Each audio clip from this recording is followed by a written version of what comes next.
On my birthday, instead of celebrating with my husband and son as promised, I sat alone and got a chilling video from my husband's first girlfriend.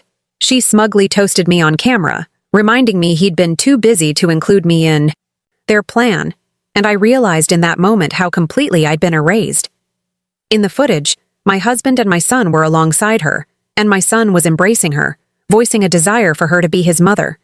Upon witnessing that, instead of contacting him for a confrontation, I silently packed my luggage and signed the dissolution papers.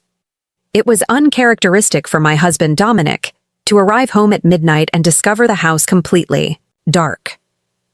Regardless of the hour, I consistently left a light on for him. That night, he handed our son Grayson over to the housekeeper and proceeded directly to the master bedroom. I was seated on the sofa, a meticulously prepared suitcase by my side, and the divorce agreement resting on the coffee table before me. Dominic frowned. "Paisley, what is this? Another one of your theatrics?" I lacked the fortitude for his critique. My voice emerged calm and resolute. "I want a divorce." His expression conveyed disbelief. "Why? Because I forgot your birthday?" "It's irrelevant," I responded, pushing the divorce agreement toward him. "Sign it. Let's conclude this." He mockingly flipped through the pages. "You're departing empty-handed. Where will you go without me?" A bitter laugh escaped my lips. He was so certain he had me ensnared, believing I had no one and nothing to cling to. I pushed the papers even closer. "Sign it. Don't waste time." For a moment he hesitated, then his voice hardened. "Fine. Divorce it is. But Grayson's custody is not negotiable. You won't acquire him." Suddenly, Grayson appeared, his cheeks streaked with tears. "I'm staying with Dad. I don't want to go with you. You're a horrible mother, a witch." "That's enough, Grayson," Dominic snapped, but Grayson's fury did not abate. "If you hadn't interfered with Dad and Marissa, she'd be my mom now." I cut the tension with that same cold voice. "I don't care, Grayson. I don't care about anything. I just want the divorce." That word left Dominic in silence. He clenched his jaw, and his eyes darkened with frustration. "Are you sure about this?" I tossed the pen onto the table. "Sign it. Let's conclude this." Dominic's frustration gave way to a flicker of doubt. Before he could sign, I retrieved my copy, took my suitcase, and headed for the door. "Tomorrow at 9 a.m. sharp at City Hall. Don't be late," I stated without hesitation. Just as I was about to exit, Dominic tightly grasped my wrist. "Let go," I said coldly. He sneered. "In such a rush to leave? You already have a lover." I looked him directly in the eyes. "Dominic, I've never detested you more than I do right now." His grip loosened, and before he could utter anything else, I seized my suitcase and departed. I felt the door close behind me like the sound of my liberation. The airport was bustling as I prepared to board the flight. Just before I crossed the boarding gate, my phone vibrated. I answered without checking the caller ID. It was Grayson's voice, sharp and desperate, asking me for something trivial. I remained calm and told him to ask Marissa. His whining intensified, and then I heard Dominic's irritated voice. "Paisley, why are you arguing with a child?" I was already boarding the plane, unmoved. If a child doesn't understand, then the adult should, don't you think? As the plane ascended, the city diminished beneath my feet. It was over. I had left everything behind. 4 years later, I returned to Herefel, this time for a meeting in the hospital director's office. Jonathan, the director, greeted me with a smile. We briefly discussed my experience in Herefel and my work. Before he could persuade me to take on a class, my phone vibrated. I quickly informed him I had something urgent to attend to and stepped out. A few minutes later, in the elevator, I saw the Vanderbilt heir accompanied by a mysterious woman. It was Dominic with Marissa. I smiled bitterly. He had accused me of being paranoid, insisting there was nothing between them, but there they were, about to marry. He had never publicly acknowledged me. The elevator bell chimed, announcing we had reached the ground floor. As the doors opened, I came face to face with Dominic. He had an imposing presence, and his gaze was piercing. "Excuse me," I said coldly, walking past him without affording him another glance. He seized my wrist, demanding an explanation for my unannounced disappearance of 4 years. I pulled away from his grip. I abandoned my son, Dominic. What right do you have to demand anything from me? A car horn blared near the entrance, and before I could move, a man called my name. I felt Dominic tighten his grip on my wrist. Paisley, who is he? He inquired harshly. The echo of my heels against the hospital's marble floor mingled with the subtle ticking of the wall clock. The third-floor reception area was nearly deserted. Only a drowsy elderly woman sat on a green armchair, and the faint beep of a heart monitor emanated from a nearby room. I was merely there to collect a folder with the new medical training schedule. Nothing more, just another day. Then I saw him. He was standing by the coffee machine, taller than I remembered, with a teenage face that still bore traces of the child I had once held in my arms. Grayson. My heart skipped a beat. He saw me. His eyes, Dominic's eyes, pierced through me with a slow, agonizing recognition. His body tensed. He didn't utter a word, neither did I. For several long seconds we stood motionless, sharing the same air like strangers trapped in a frozen tableau. The pain etched on his face was almost palpable. He stepped back. "Do you work here?" he asked, bluntly, almost challenging. His voice had changed. It was no longer a child's. It was deep, rough, and filled with something that hurt more than any insult: disappointment. "I work here," I replied with a steady but soft voice. My hands clenched at my sides. "And you, visiting someone?" He scoffed, as if my question was ludicrous. "Of course, my mother." Before I saw her, I heard the tapping of her heels. As always, Marissa appeared around the corner with the confidence of someone who rehearses every entrance. She wore a navy blue blazer that screamed, "Perfect wife." And next to her, Grayson visibly relaxed, as if he had found safe harbor. She placed a possessive hand on his shoulder. "What an unexpected meeting," she said, looking at me as if I were something forgotten in a corner. "I didn't think I'd run into you here, Paisley. Still in Harrafell?" "Yes," I replied, maintaining my composure. "And you?" "Oh, you know, taking care of... being the woman Dominic deserved from the start." Her smile was venomous and rehearsed. Grayson looked at me, and for a second, he almost seemed to hesitate, but said nothing. "Is something wrong?" I asked, looking at him. He looked away. Marissa stepped forward. "Sir, you know what's amusing?" she continued, licking her lips. "Some mothers are replaceable. Others are simply forgotten. The amusing thing is, some women confuse motherhood with manipulation. I guess some women confuse manipulation with motherhood," I replied in a sharp murmur. "Grayson!" she called, ignoring my response. "Let's go get the car. Your father's waiting." They walked away together, but just before turning the corner, Grayson looked back for a brief second and lowered his gaze. I turned to leave and then stopped. Dominic was standing next to a marble column, arms crossed, his face partially hidden under the fluorescent light. The same dark suit, the same calculated expression, but something in his eyes was different. Darker, heavier. "Are you enjoying yourself?" I asked indifferently. He took a step forward, barely making a sound on the polished floor. 4 years, and you just appear? You didn't even speak to him." "He spoke to me," I said. "He told me you taught him to forget me. Congratulations, it worked." "You ran away," he said through clenched teeth, barely a whisper. "You disappeared like he meant nothing. Don't come to me talking about what matters, Dominic. You never gave me that." He blinked slowly, as if my words wounded him. "And your new companion?" he asked, referring to the man by the car. "Who is he? Another one of your secrets?" "It's none of your concern. So now you're an expert at vanishing and reappearing when it's convenient, huh? Or maybe you never learned how to let me go, Paisley." Jonathan's voice cut through like a gust of fresh air. He approached with a concerned smile, his hands in the pockets of his lab coat. "Everything all right?" "Now it is," I answered, turning slightly toward him. Dominic examined him with the gaze of a predator. "Jonathan," he said, extending his hand stiffly. "Dominic Vanderbilt."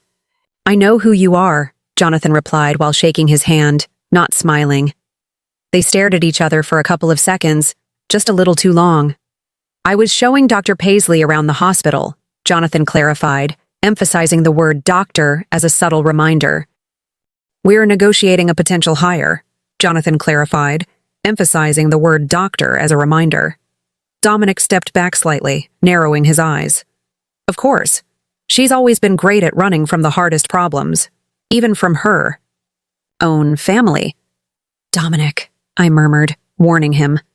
He smiled, that smile he wore when he wanted to make someone bleed without touching them. I'm glad to see you, Paisley. Really? And then he walked away. Jonathan watched him until he disappeared. That's your ex? He asked. I nodded. He still doesn't realize I left. I think he's about to find out the hard way. Outside, the breeze was sharp despite the clear sky. The hospital's large window reflected the golden afternoon light, and I stood there by a column, watching the black car in the distance. Marissa got in first. Grayson hesitated. His hand clung to the door handle, but he looked back. He saw me. Our eyes met through the glass. There was no rage, no love, just something. New, maybe doubt, maybe memory. And in the end, he got into the car, though he kept looking back until the door shut. The day progressed. I collected my belongings from the locker room in the back of the hospital. Then I heard unmistakable footsteps, expensive shoes. I didn't need to turn around to know who it was. You always exit through the rear door, Dominic's voice broke the silence. I closed my locker without answering, slung my bag over my shoulder, and began walking. He followed me. I merely wish to converse. Discussions between us invariably conclude in censure or menace, I replied, continuing down the hallway. This time, I did not stop. I looked at him. His face appeared more fatigued than I remembered, with sunken eyes, but on his lips was still that smirk, the one that made him seem like he always got his way. Dinner? He offered. Just that. Dominic, it makes no sense. We are nothing now. Perhaps that is precisely why it makes more sense than ever. There was a pause. He knew where to apply pressure, and he did. You owe me at least an explanation. Why did you leave like that?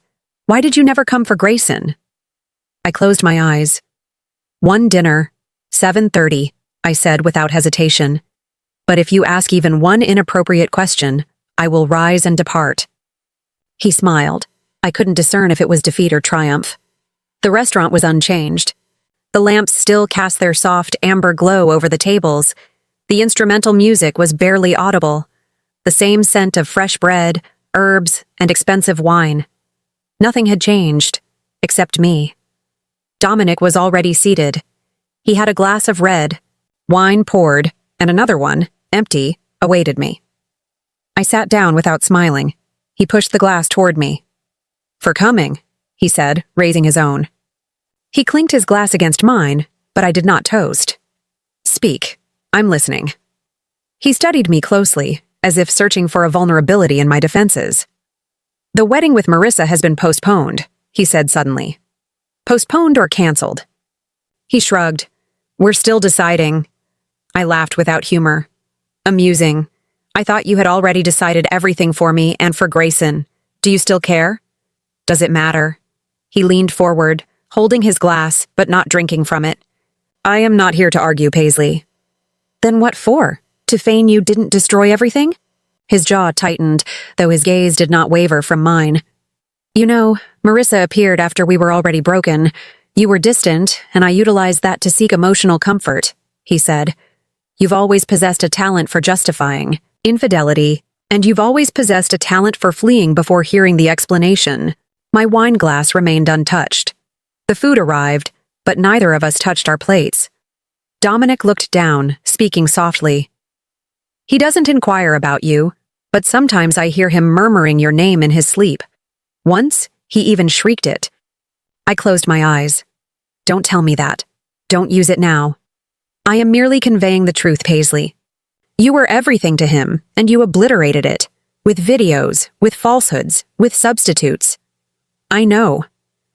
That phrase hung in the air like a suspended confession.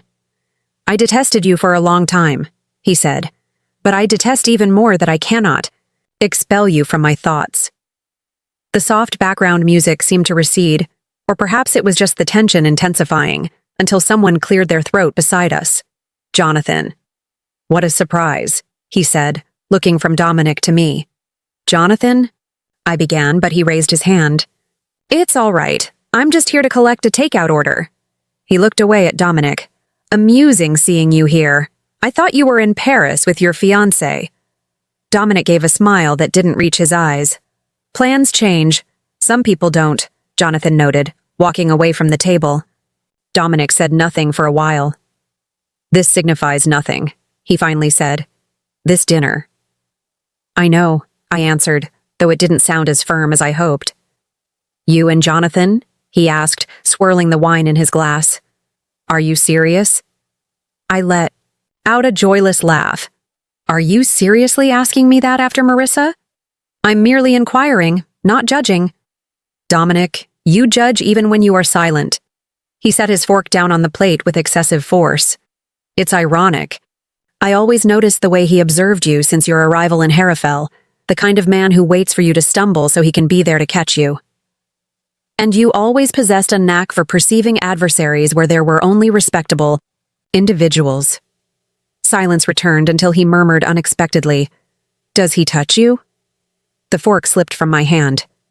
Don't you dare, I hissed, my voice laced with ice. It's just a question. One you no longer have the right to ask. He ran his hands down his face. I apologize. I don't know why I asked. Yes, you do, Dominic. You know precisely why. He looked at me with a profound intensity, full of unspoken words, but he said nothing. I paid my share of the bill, ignoring Dominic's silent gaze, trying to prevent him. He rose as I did. Paisley, no. Dominic, it was merely dinner, just a conversation, and it meant nothing. It did mean something, I replied. It proved to me that I was justified in leaving. I turned and took 3 steps forward. Then I stopped and looked back.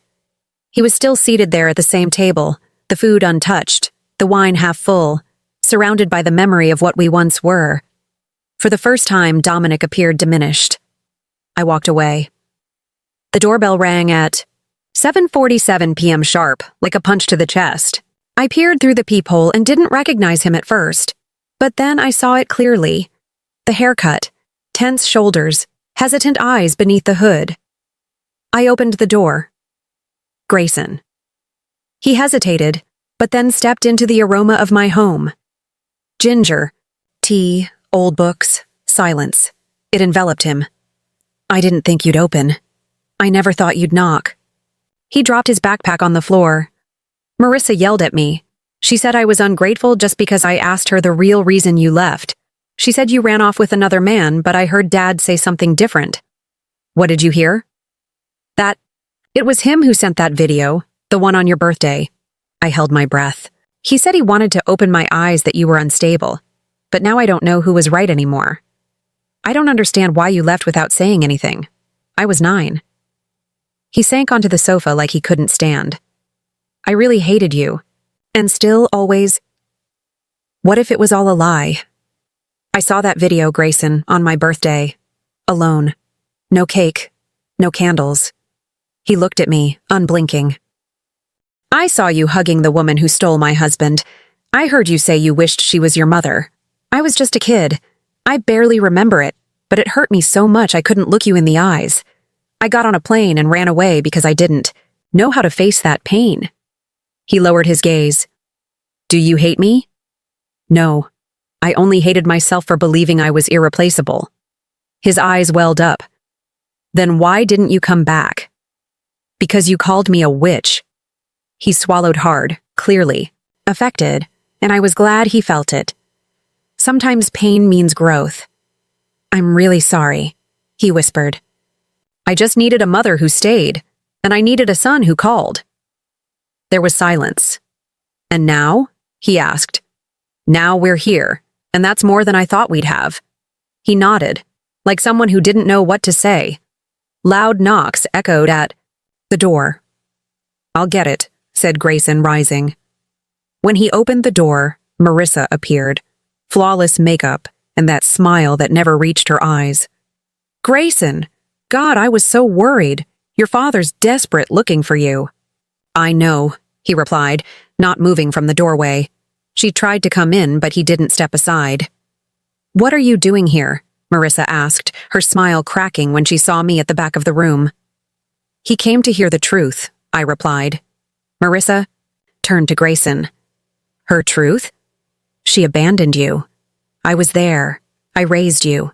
You trained me. You trained me to hate her, and it worked for a while. But you know what else you did? She fell silent. You taught me what it means to manipulate. Someone.